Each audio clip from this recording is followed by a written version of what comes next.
Nous voulons tous vivre en paix. Nous avons de plus en plus besoin de solidarité, de partage, de coopération. Ce sont les ingrédients d'une vie épanouie et heureuse. Mais comment faire dans un monde où domine le chacun pour soi ? Comment éviter de basculer dans la violence quand nous nous sentons agressés ? C'est à cela que tente de répondre l'Aikikom. L'Aikikom s'inspire de l'Aikido, un art martial qui ne cherche pas à vaincre l'autre, mais plutôt à utiliser l'énergie de l'attaque pour revenir au dialogue. L'Aikido, c'est bien sûr une pratique de self-défense, mais c'est surtout une philosophie de vie que l'on apprend corporellement. L'originalité de l'Aikikom est de permettre de découvrir l'esprit de l'Aikido par une pratique corporelle douce, accessible à tous, et qui va à l'essentiel pour mieux vivre et mieux gérer les conflits et les contrariétés de la vie.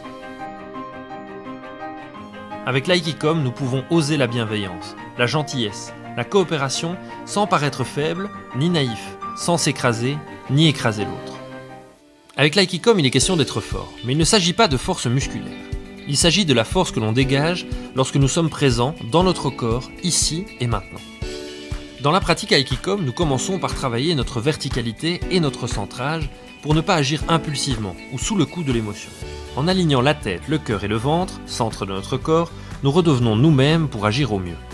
Nous pourrons ainsi oser dire non ou initier une discussion difficile. Si nous sommes agressés et que nous restons là, nous risquons d'être touchés, d'être blessés. Sortir de la ligne de danger permet d'éviter de basculer à son tour dans l'agressivité, la violence physique ou verbale. Lorsque j'évite l'attaque, je ne me sens plus menacé. Je peux alors me connecter à l'autre pour restaurer le dialogue.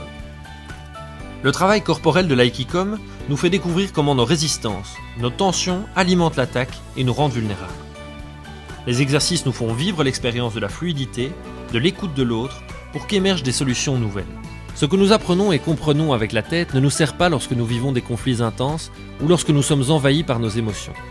Dans le conflit, la tête est confuse, le cœur est dans la tempête des émotions, on est hors de soi. Le corps vient alors à notre aide pour revenir à nous-mêmes, accueillir nos émotions et calmer notre mental. On peut alors se recentrer pour communiquer avec l'autre.